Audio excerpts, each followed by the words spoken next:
Floricanto presenta.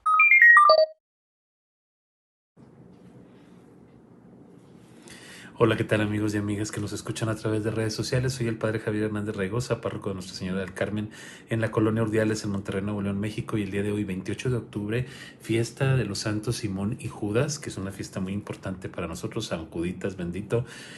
Pues bueno, vamos a meditar la palabra del Señor y a ponerla y aplicarla en nuestra vida. El día de hoy tenemos la primera lectura tomada de la carta del apóstol San Pablo a los Efesios y dice lo siguiente. Hermanos, ya no son ustedes extranjeros ni advenedizos, son conciudadanos de los santos y pertenecen a la familia de Dios, porque han sido edificados sobre el cimiento de los apóstoles y de los profetas, siendo Cristo Jesús la piedra angular.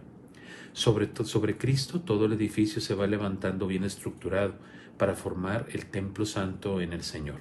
Y unidos a Él también ustedes se van incorporando al edificio por medio del Espíritu Santo para ser morada de Dios. Palabra de Dios. Te alabamos, Señor. Al Salmo 18 respondemos, el mensaje del Señor resuena en toda la tierra. Los cielos proclaman la gloria de Dios y el firmamento anuncia la obra de sus manos. Un día comunica su mensaje al otro día y una noche se lo transmite a la otra noche. El mensaje del Señor resuena en toda la tierra. Sin que pronuncien una palabra, sin que resuene su voz, a toda la tierra llega su sonido y su mensaje hasta el fin del mundo. El mensaje del Señor resuena en toda la tierra. Y del Evangelio según San Lucas escuchamos. Por aquellos días Jesús se retiró al monte a orar y se pasó la noche en oración con Dios. Cuando se hizo de día, llamó a sus discípulos, eligió 12 de entre ellos y les dio el nombre de apóstoles. Eran Simón, a quien llamó Pedro, y su hermano Andrés, Santiago y Juan, Felipe y Bartolomé, Mateo y Tomás, Santiago el hijo de Alfeo y Simón llamado el fanático, Judas el hijo de Santiago y Judas Iscariote que fue el traidor. Al bajar del monte con sus discípulos y sus apóstoles se detuvo en un llano. Allí se encontraba mucha gente que había venido tanto de Judea y Jerusalén como de la costa de Tiro y Sidón. Había venido a oírlo y a que los curara de sus enfermedades, y los que eran atormentados por espíritus inmundos quedaban curados.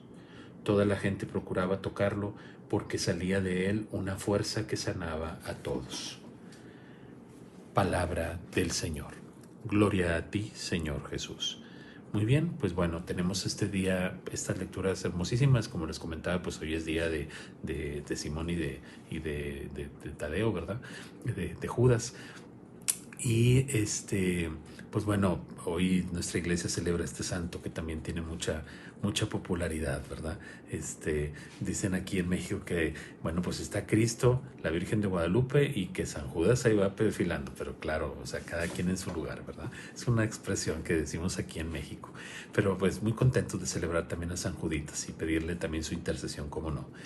Pero bueno, vamos a reflexionar el Evangelio. Y el día de hoy aparece esta lectura de San Pablo donde nos invita, como siempre, a que nos mantengamos unidos al Señor, porque nosotros nos vamos configurando con Él cada día. Entonces tenemos que seguir trabajando en nuestras vidas como hijos e hijas de Dios, porque la presencia de Cristo y del Espíritu Santo se vaya siendo presente en nuestra vida. Que recordemos que no somos advenedizos, sino que somos hijos e hijas de Dios, que pertenecemos a la Iglesia de Cristo y que por tanto debemos de comportarnos a la altura de Cristo. Entonces no se nos olvide eso, que tenemos que seguir trabajando porque nuestra vida sea un reflejo de la vida de Cristo y que nuestra vida también sea una imagen de lo que Dios ha hecho en ella, ¿verdad? Entonces hay que echarle ganas y hay que seguir luchando por comportarnos como verdaderos hijos e hijas de Dios. Y en el Evangelio pues está este pasaje que es maravilloso, pero que a la vez también es misterioso y que nos da unos elementos interesantes para también trabajar en nuestra vida. Ya vimos el texto que Jesús, después de hacer una larga oración en la noche, decide elegir de esos 72 personas que estaban ahí reunidas, elige a 12.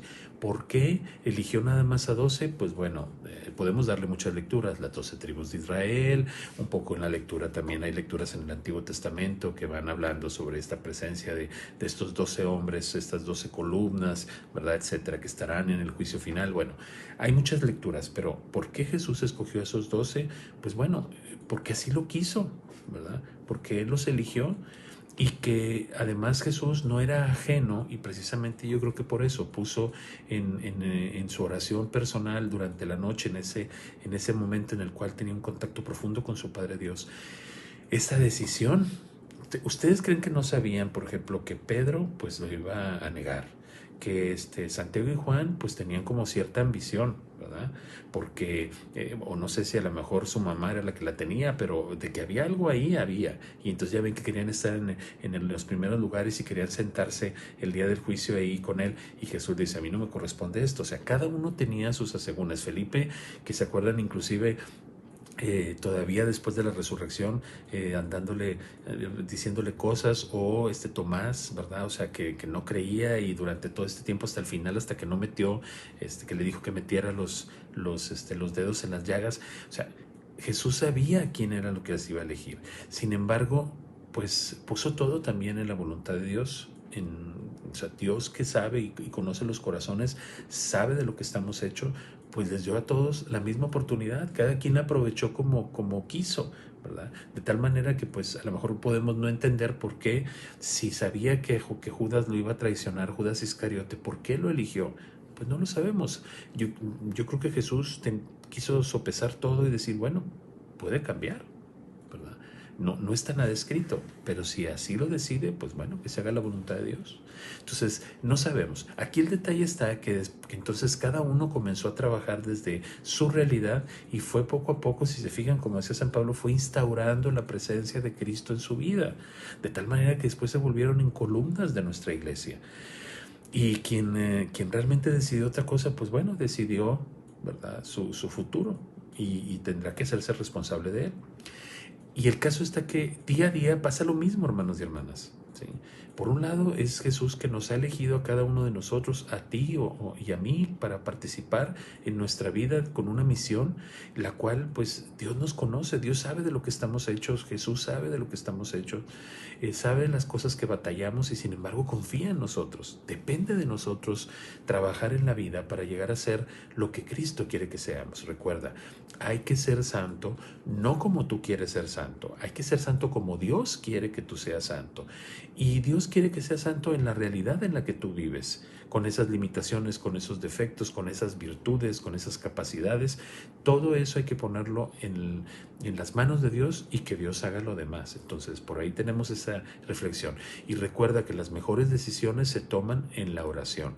Jesús, recuerden que tomó esa decisión durante la noche en oración. Las mejores decisiones se toman primero en oración. No se te olvide eso. Que tengas un excelente día. Te doy mi bendición. La bendición de Dios Todopoderoso, Padre, Hijo y Espíritu Santo, descienda sobre ustedes y permanezca para siempre. Cuídense mucho, por favor. Dios los bendiga. Chao. Florica.